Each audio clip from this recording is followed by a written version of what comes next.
Hello everyone, Radhe Radhe. Bhadrapad मास के कृष्ण पक्ष की चतुर्दशी तिथि को अनंत फल देने वाली अनंत चतुर्दशी होती है। इस दिन श्री हरि के साथ साथ धन की देवी माँ लक्ष्मी और माँ यमुना और शेष नाग की पूजा का विशेष महत्व होता है।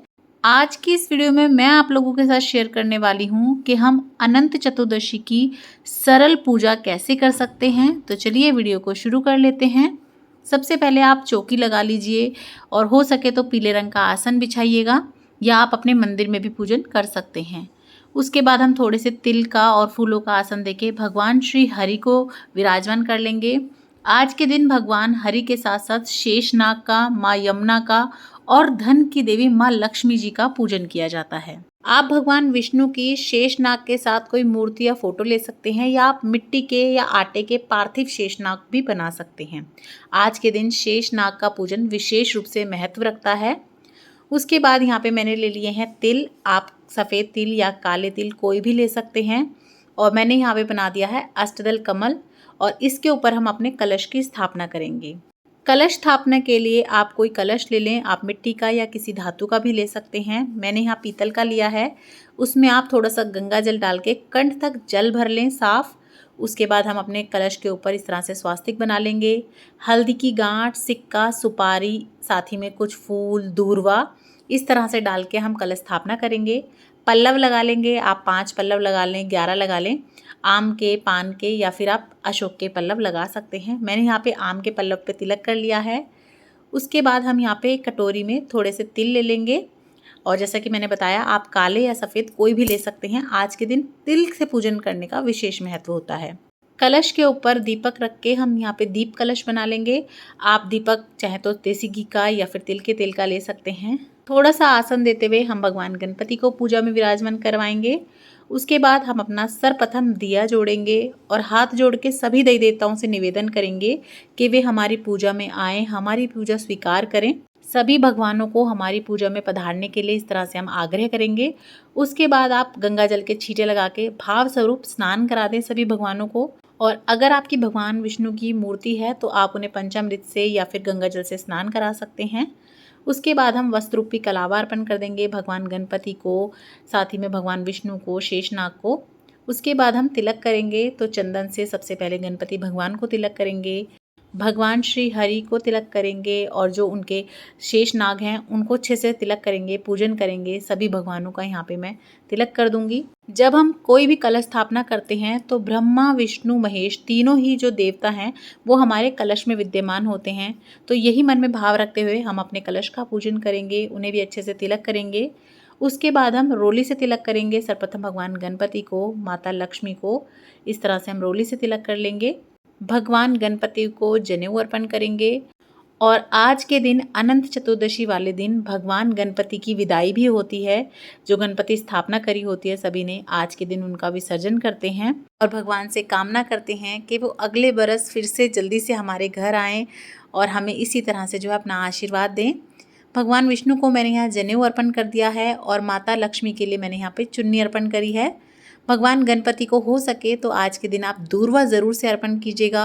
हो सके तो भगवान गणपति को लाल गुड़हल का फूल अर्पण करें, या गुलाब का फूल अर्पण कर सकते हैं। भगवान श्री हरि को, विष्णु जी को पीले रंग के फूल अति प्रिय होते हैं।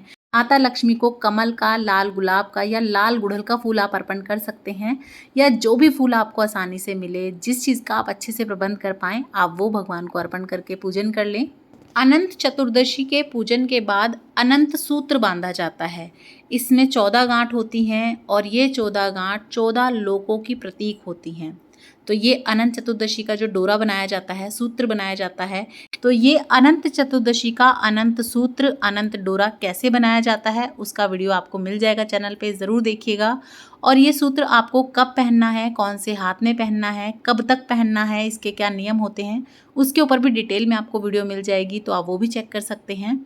पहले आप यहीं पर चौकी पर रख के अच्छे से गंगा जल का छींटा लगा के चंदन, रोली, चावल, फूल अर्पण करके इसका पूजन करेंगे, और पूजन के बाद इसे पहना जाता है। अगर इत्र हो तो आप भगवान को इत्र ज़रूर से अर्पण करें। तो आप इस तरह से जो है कलावे में लगा सकते हैं, या फिर रुई में थोड़ा सा लगा के उससे भगवान को अर्पण कर सकते हैं।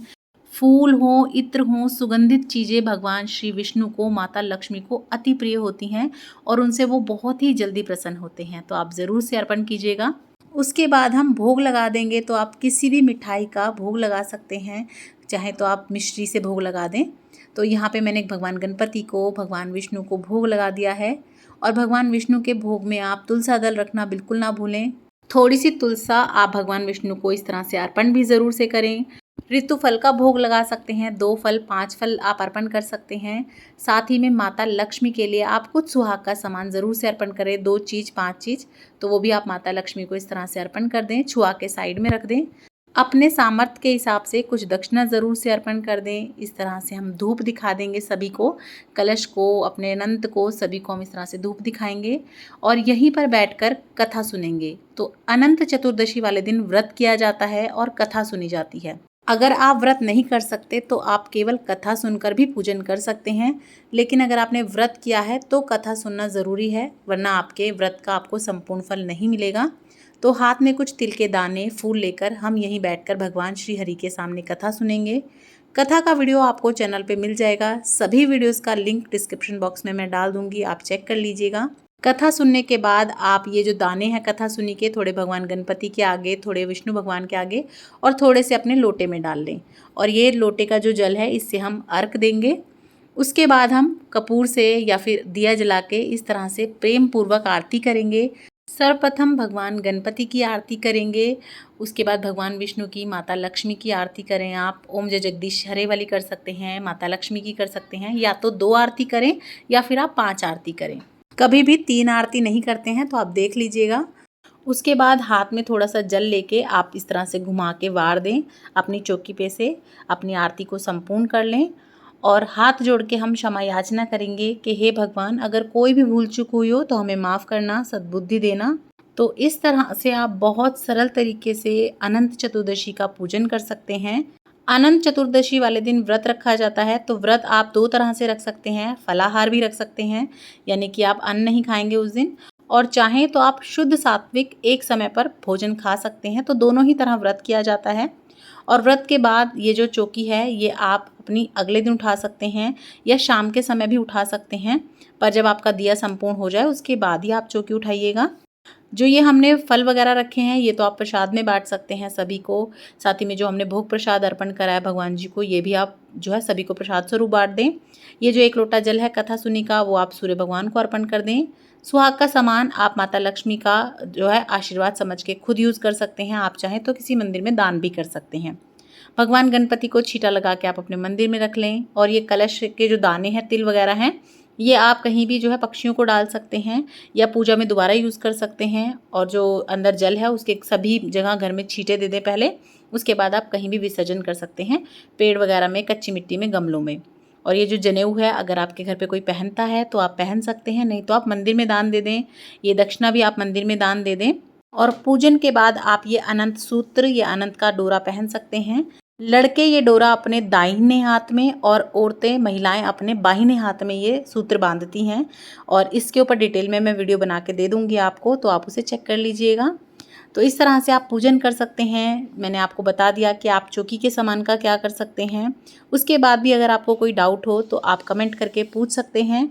और वीडियो अगर आपको थोड़ी सी भी यूज़फुल लगी है तो आप ज़्यादा से ज़्यादा शेयर कीजिएगा फ्रेंड्स एंड फैमिली के साथ। और इसी तरह की और वीडियोस देखने के लिए चैनल पर बने रहें। सब्सक्राइब नहीं किया है अभी तक तो सब्सक्राइब करें, लाइक करें, शेयर करना बिल्कुल ना भूलें। और कमेंट बॉक्स में जय सिया राम ज़रूर से लिख दें। जय सिया राम, राधे राधे।